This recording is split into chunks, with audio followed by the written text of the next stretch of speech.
Imagine discovering a wooden ship model worth more than $3 million. Not because it's made of gold, but because it may be the original builder's model used to construct HMS Victory in 1765. The very ship that would later become Admiral Nelson's legendary flagship. The problem? No one knows where it is. Historical records tell us the model once existed.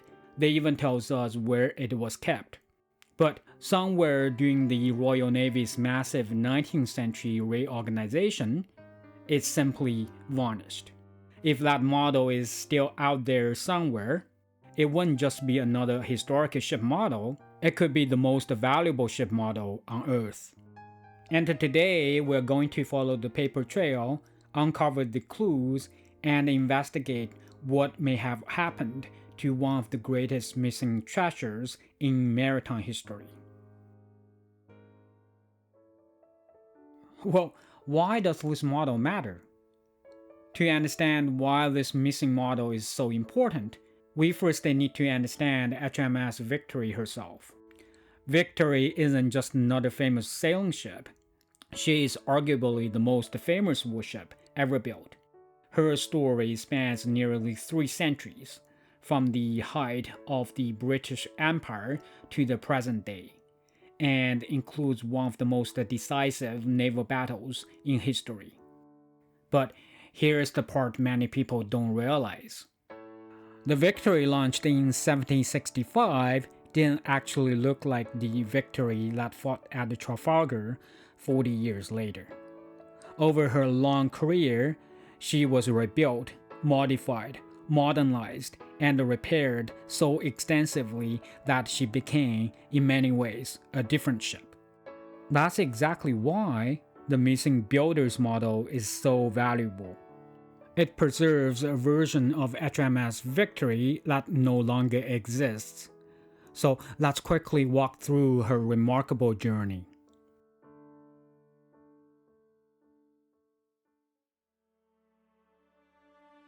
Victory was designed by Sir Thomas Slade as a first-rate ship of the line during the 7 Years' War.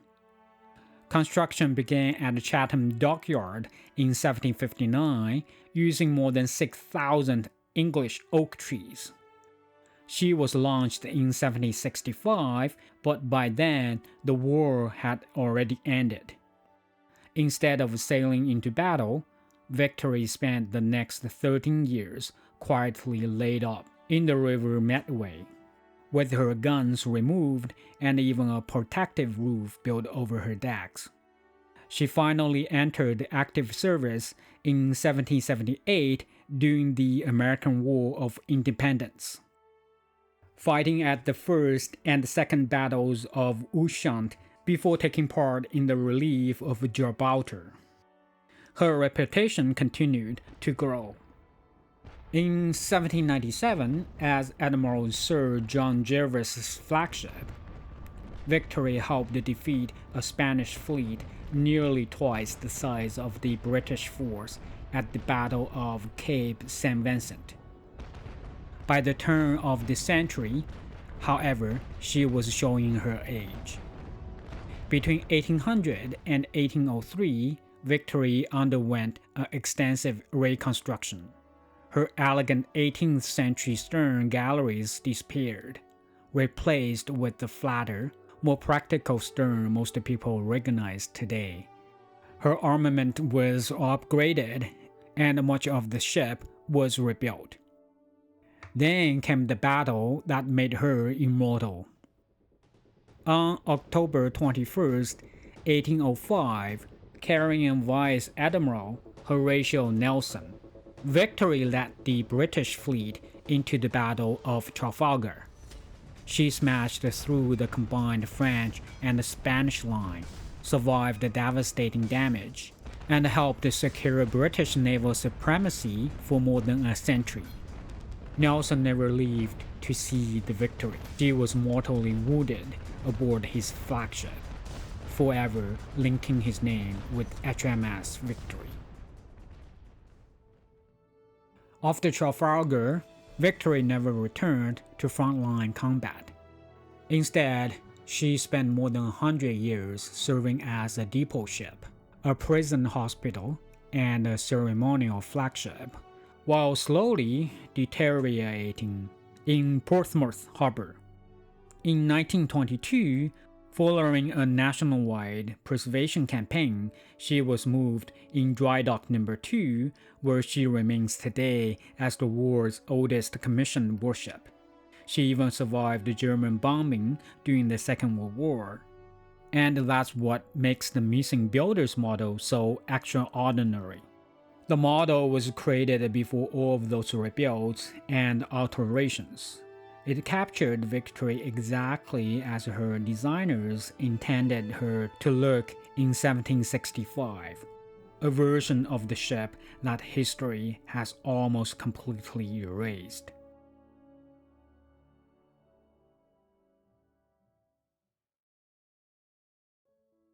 So, what do we actually know about the lost model? Although the original builder's model has vanished, historical records still tells us quite a bit about it. Who built it? The design of HMS Victory came from the brilliant naval architect Sir Thomas Slade, surveyor of the Navy. But Slade almost certainly didn't build the model himself.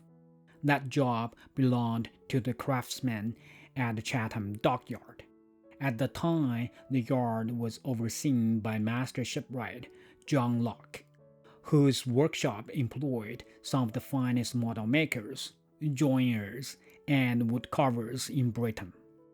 Their names have largely been lost to history, but their skill certainly hasn't.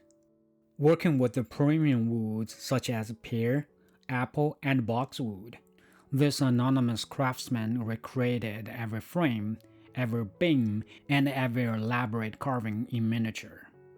This wasn't simply a display piece, it was a precision engineering in wood. How big was it? Like most official naval board models of the Georgian era, Victory's builder's model was almost certainly built to a 1:48 scale, or the traditional quarter-inch to the foot scale.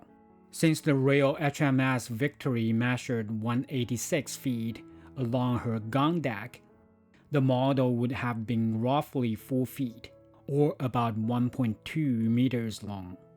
Large enough for Admiralty officials to inspect every important detail, from the framing and gun ports to the complex joints used in the ship's construction. Where was it built? The model was built exactly where the real Victory was taking shape, Chatham Dockyard in Kent. Construction likely began shortly after the ship was ordered in late 1758 and continued alongside the real vessel as work progressed. In many ways, the model and the ship grew together. Why build a model at all? Today, we often think of the ship models as display pieces or museum exhibits. In the 18th century, they were something entirely different. They were working engineering tools. In fact, Admiralty regulations required that every major first-rate warship have an official builder's model submitted for approval before construction could move forward. Think of it was the 18th century equivalent of a full-size engineering prototype. Paper drawings could only tell part of the story. The model allowed the naval architects and shipwrights to examine the hull from every angle, making sure the graceful curves of the ship, the tumble home, and even the height of the lowest gun deck would all work exactly as intended. It also served another important purpose. First-rate warships were symbols of British power, and their ornate stern galleries, figureheads, and royal carvings weren't just decoration. They were political statements. Before master woodcarvers spent months carving those enormous decorations in oak, the Admiralty could examine miniature versions on the model, approving or rejecting the design before a single full-size carving was started. Once the model received the final approval, it was sent up to the River Thames to the Naval Board in London, where it became the official master record of HMS Victory. And that's where the trail eventually goes cold. Somewhere between changing governments, reorganized archives, and the passage of time, one of the most important ship models ever built simply disappeared.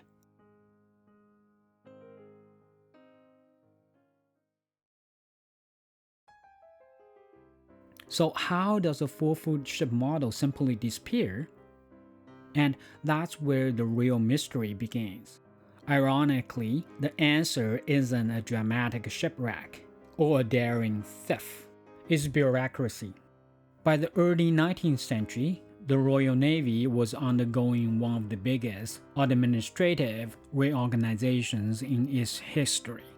In 1832, the centuries-old Navy Board was abolished, and its responsibilities were absorbed into the Admiralty. Overnight, thousands of ship plans, documents, paintings, and builders' models suddenly had new owners. Everything had to be sorted, catalogued, tagged, and moved. And that's where the trail of Victory builders' model begins to fade. The great reshuffling. As government offices expanded across London, the Admiralty repeatedly relocated its historic collections.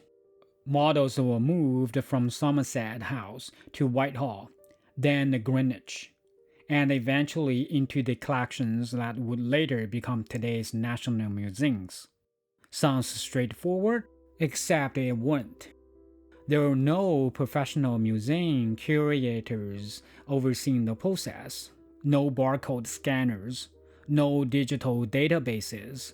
In many cases, priceless ship models were treated no differently than office furniture. Packed into crates, loaded onto horse-drawn wagons, moved from one building to another, and occasionally forgotten. When history became old junk, to make matters worse, naval technology was changing rapidly. By the 1850s and 1860s, Britain was entering the age of ironclads and steam power. To many Admiralty officials, these beautifully crafted 18th century wooden models were no longer cutting-edge engineering. They were outdated relics, taking up valuable storage space. Historical records show that during this period, large quantities of old naval materials were discarded. Technical drawings were destroyed. Damaged models were broken apart. Others simply disappeared from the inventory. No one imagined that future generations would regard these objects as priceless pieces of history. So, what actually happened to Victory's model? The truth is, no one knows. There isn't a single document that records its destruction, which is exactly why historians describe the model as lost, not destroyed. Several possibilities have been suggested. Perhaps it was damaged during one of the many moves and quietly disposed of. Perhaps it was mislabeled and placed into storage under another name. Or perhaps it was transferred to another institution, where it still sits today, unnoticed among thousands of uncatalogued artifacts. As unbelievable as that sounds, it has happened before, and historians continue to make remarkable discoveries. Ship plans once thought lost have resurfaced in forgotten archives. Rare figureheads have emerged from private collections. Entire collections have been rediscovered after being incorrectly catalogued for decades. So while no one can say with certainty that Victory's original builder's model still survives, no one has ever proved that it doesn't. And until that day comes, one of the greatest treasures in maritime history remains one of its greatest mysteries.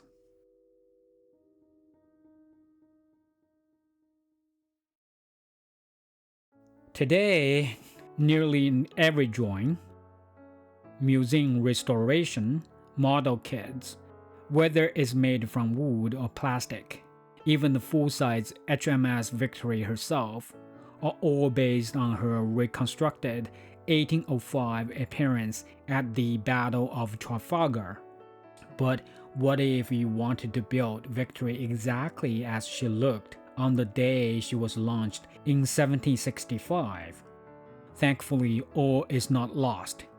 Although the original builder's model disappeared sometime during the 19th century, the original Admiralty design plans survived. Those priceless drawings were now preserved in the Admiralty collections at the National Maritime Museum in Greenwich, providing an invaluable record of Sir Thomas Slade's original design. Even more fascinating, another remarkable model has survived. Built around the time Victory was launched in 1765, this isn't a traditional builder's model. Instead, it is a highly detailed launching model. Created to commemorate one of the greatest engineering achievements of its day, successfully launching a first-rate warship. Its presentation is unlike almost any other surviving model. Rather than showing Victory fully rigged at sea, she is mounted in her launching cradle, supported by timber stabilizing poles, capturing the exact moment she slid down the slipway and into River Medway on May 7, 1765. You will also notice she carries launching flagpoles instead of her foremasts and rigging, accurately reflecting how she appeared on launch day. Interestingly, this model was built to approximately 1:60 scale, slightly smaller than the traditional 1:48 scale used for most Admiralty builders' models, because it was created by the very dockyard craftsmen who had spent years constructing the real HMS Victory. Historians consider it one of the most accurate contemporary representations of the ship's original 1765 appearance. In many ways, it has become the closest thing we have to the lost builder's model.